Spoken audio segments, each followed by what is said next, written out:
I didn't grow up in a house. I grew up in a war zone where silence was safer than love. My name is Sarah. I'm 26, and I have a 6-year-old son named Max. He's the only good thing in my life, and I say that with a heavy heart, because the moment I brought him into this world, my parents treated him like a disease I refused to cure. Max had these soft green eyes and curly hair that my mom once said made him look like a girl. She never said his name, not once. She called him it, or that thing. And my dad? He didn't speak to Max at all unless he was yelling. I tried my best to protect him, I swear I did. But in that house, love wasn't protection. It was a provocation. Please subscribe to our channel and tell us in comments from where are watching this video. We lived in their basement. A cold, concrete tomb they insisted was enough for someone like you. The upstairs was for them, the chosen ones. My sister Amanda had a room that looked like a catalog cover. Heated floors, a vanity table, a bed big enough for 3 people. My son and I shared a twin mattress near the boiler. Every night I'd tell Max bedtime stories while the pipes clanged above our heads. He'd ask me why Grandma hated him, why Grandpa never smiled when he brought him drawings. I never had the right answers. Just broken reassurances and hugs I hoped could replace the warmth he never got from them. It wasn't always like this. Or maybe I just fooled myself into thinking it wasn't. When I got pregnant at 19, my mom sat across from me with dead eyes and said, "You'll ruin your life and expect us to clean it up. But we won't." I stayed anyway. I was young, terrified, and alone. The baby's father was gone before the first ultrasound. My parents offered me a deal. Stay in the basement, work 2 jobs, and don't bring shame to our name. I agreed. Because what else could I do? But things changed when Max started speaking up. He was too smart for his age, too kind, too curious.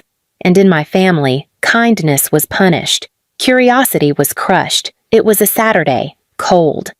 I was folding laundry while Max was upstairs with my dad. I'd gone to use the dryer in the garage. I heard the yelling before I reached the door. "You don't touch that remote," Dad roared. "I just wanted to watch cartoons," Max said softly. The sound that followed made my heart split open. A slap. A hard one. Max screamed. I ran inside, dropped the laundry, and found my son crouched on the living room floor, clutching his cheek, red and trembling. "What did you do to him?" I screamed. "He disrespected me," Dad barked. I rushed to Max, knelt beside him, and said, "It's okay, baby. I'm here." Dad's boot came down on my ribs before I even finished the sentence. It knocked the breath out of me. I collapsed to the floor, gasping. "You don't raise your voice to me," he growled. From behind him, my mother stood with her arms crossed, her face twisted into a cruel smirk. "She deserved that," she said coldly. "Maybe next time she'll teach her brat to behave." Max was sobbing, not just from fear, from guilt. He kept saying, "I'm sorry, Mommy. I didn't mean to. I didn't mean to."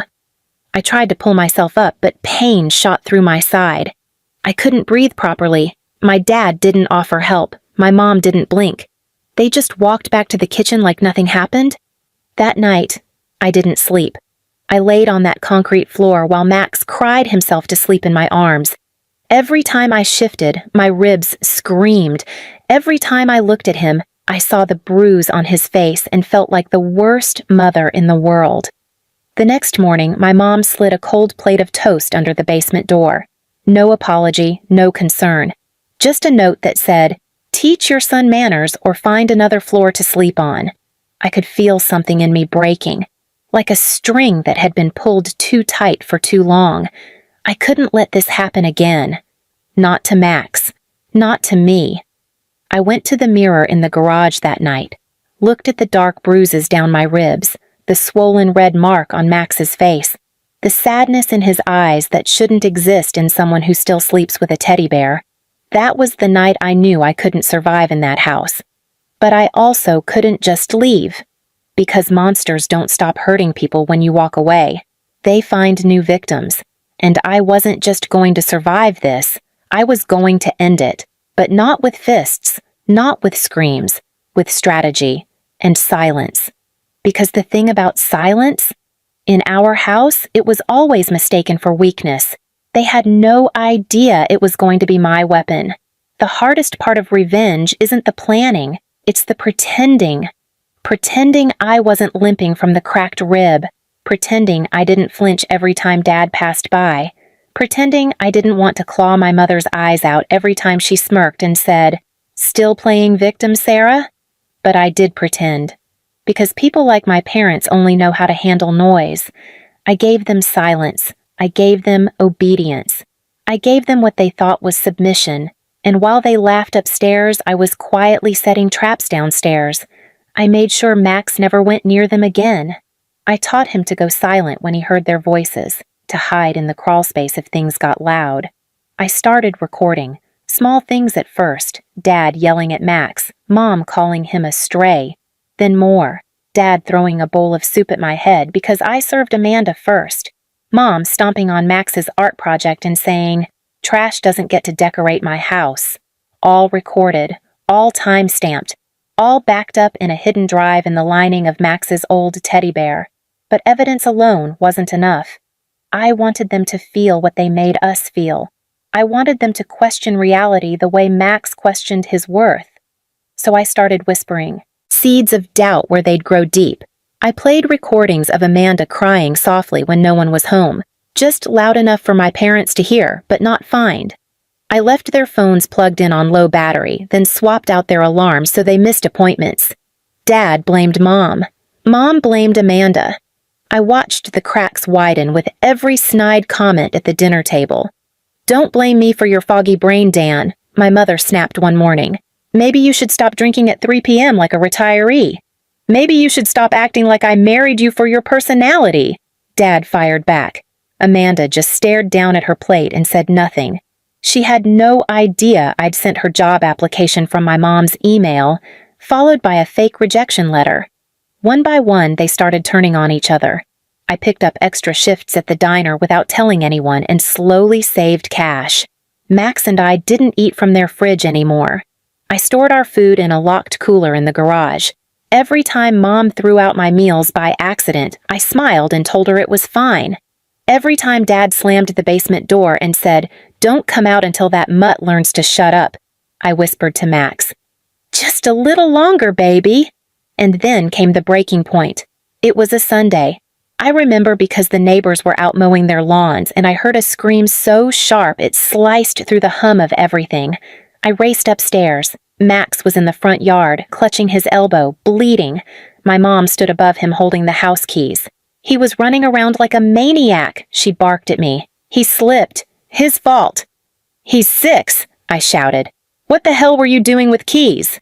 She didn't answer, just turned around and muttered, "Kids like that should come with leashes." I didn't react, not on the surface. But that night I added another file to my collection. A voice note from Max describing how Grandma had chased him out of the house when he accidentally spilled apple juice on the floor. She said I was dirty and she didn't want me inside. He was sobbing, and I made sure every word was clear. 2 days later, I reached out to someone I hadn't spoken to in years, my former high school teacher, Mrs. Duffy. She'd once told me, "If you ever need help, real help, not the kind that shows up with casseroles, call me." I never forgot that. I emailed her a compressed version of everything, the recordings, the photos of bruises, the voice notes, the log of dates. I didn't ask her to save us. I just asked her to tell me what to do next. She replied in minutes. "This ends now. I'm reporting everything. But if you want out first, I can help you get out clean." Clean. That word haunted me. Because nothing in our lives had ever been clean. Not the basement. Not the names they called us. Not the pain I swallowed for years. But that word gave me something I hadn't felt in a long time. Control. We planned for 4 days. 4 days of pretending. 4 days of feeding the beast one last time. I washed Mom's laundry. I complimented Amanda's hideous new haircut. I thanked Dad for giving Max space. They thought I was finally broken, and on that last night, I kissed Max on the forehead and whispered, "Tomorrow, baby, we disappear." But it didn't go exactly like that. because monsters don't go down easy. That morning, Dad barged into the basement with a belt in his hand. Said Max had broken a dish upstairs. He hadn't. I'd seen Amanda do it. But Dad didn't care. "I warned you," he hissed. "No more chances." I stood in front of Max. "Don't touch him." "Move," he growled. "No." He swung. I ducked. And for the first time in my life, I fought back. I grabbed a broomstick and cracked it across his arm. He roared, charged. I fell. He punched me in the side again. Mom came in screaming, "You're a disgrace to this family!" I was bleeding. Max was crying. My mother stepped toward me like she was going to kick me again. Then we all froze. A voice from the top of the stairs. "Sarah?" It was Mrs. Duffy, and behind her, 2 officers. My mother turned white. Max ran to me and clung to my side as the cops stormed in, and as my father yelled, "This is a family matter," the officer simply said, "Not anymore." The sirens faded hours ago, but their echo stayed. The basement looked smaller now that the police tape crossed the stairs. The officers had taken statements, taken pictures, taken everything except the ache in my ribs and the way Max still trembled when someone knocked. They didn't arrest them right away. That's not how it works. They opened a case, collected evidence, promised follow-ups. The words sounded tidy, clinical. Nothing about what happened to us was tidy. Mom stood on the porch when they left, a cigarette dangling from her fingers. "You really think anyone believes you?" she called. "You're trash, Sarah. You always will be." I closed the door. She didn't know that half her world was already collapsing. 2 weeks passed. Mrs. Duffy came every day, checking on us, bringing groceries, helping me file reports. She introduced me to a caseworker who arranged a small apartment through a domestic violence grant. It wasn't pretty, thin walls, peeling paint, but the first night I turned a lock that was mine, I almost cried. Max slept through the night for the first time in months. I thought that would be the end. Survival. But surviving isn't the same as living, and I still woke up with that voice in my head. You deserved that. No, they didn't deserve peace. Not yet. Mom's charity club met every Thursday at the community center. She'd kept her reputation spotless for decades, volunteering, fundraisers, supporting families in need. I knew every name on her donor list. I also knew she kept a flash drive of her financials in the same desk drawer she used for her pills. I waited until she left for her weekly salon visit. Then I borrowed her spare house key from Amanda's bag. She still believed I was rebuilding bridges. I went in, walked past the photo wall where every picture stopped before my pregnancy, and opened that drawer. Inside wasn't just accounting. It was her whole double life. Falsified receipts, fake donation logs, and a letter showing she'd pocketed most of the money her foundation raised. She was preaching charity while stealing from the same church that once paid for my textbooks. I copied everything, printed duplicates, and mailed them in thick brown envelopes. One to the local paper, one to her biggest donor, one to the city auditor. Then I waited. It took 3 days. The first headline hit on a Sunday. Community Fund Fraud Investigation, local organizer under fire. By Monday, her phone was blowing up. By Wednesday, the police were back. Not for me this time. She tried to pin it on Dad, then on Amanda, then on me. None of it stuck. They seized her accounts, froze the charity, and plastered her name across every bulletin board in town. Dad didn't stand by her. He couldn't. Because the same week, the caseworker's evidence and my recordings reached the state's Family Services Department. Every bruise, every date, every slap, every insult. All documented. They filed a restraining order and an elder abuse injunction against both my parents. When the investigators came to question him, Dad shouted, "She's lying! My daughter's unstable!" The officer played back a clip of his own voice. "You don't raise your voice to me." And then my scream, and then his laugh. He didn't have a word left. Amanda disappeared first, packed a bag and left a note that said, "I can't clean up what you made." Mom called me 2 days later from an unknown number. Her voice was cracked, unrecognizable. "Are you happy now?" she asked. I didn't answer. She said, "You'll never be better than me." I said, "I already am," and hung up. The months that followed were quiet. Too quiet sometimes. The kind of silence that used to mean danger, but now just meant peace. I worked double shifts at the diner, saved money, and slowly turned that little apartment into a home. Max's drawings covered the walls, bright, messy, alive. One night, he crawled onto my lap while I was balancing bills and asked, "Mom, are we safe now?" I looked at him, really looked at him, the way I couldn't when I was always waiting for the next blow. His eyes weren't afraid anymore. They were steady, certain. "Yeah," I said. "We are." He smiled and whispered, "Can we make pancakes tomorrow?" That's when I realized revenge wasn't about ruining them anymore. It was about rebuilding us, without their shadows. Still, sometimes I drive by the old house. It's empty now. Windows boarded. Lawn overgrown. The neighbors don't talk about them much. People say Mom moved 2 towns over, living off her sister's pity. Dad was last seen sleeping in his truck outside a bar. They used to laugh at me from their porch.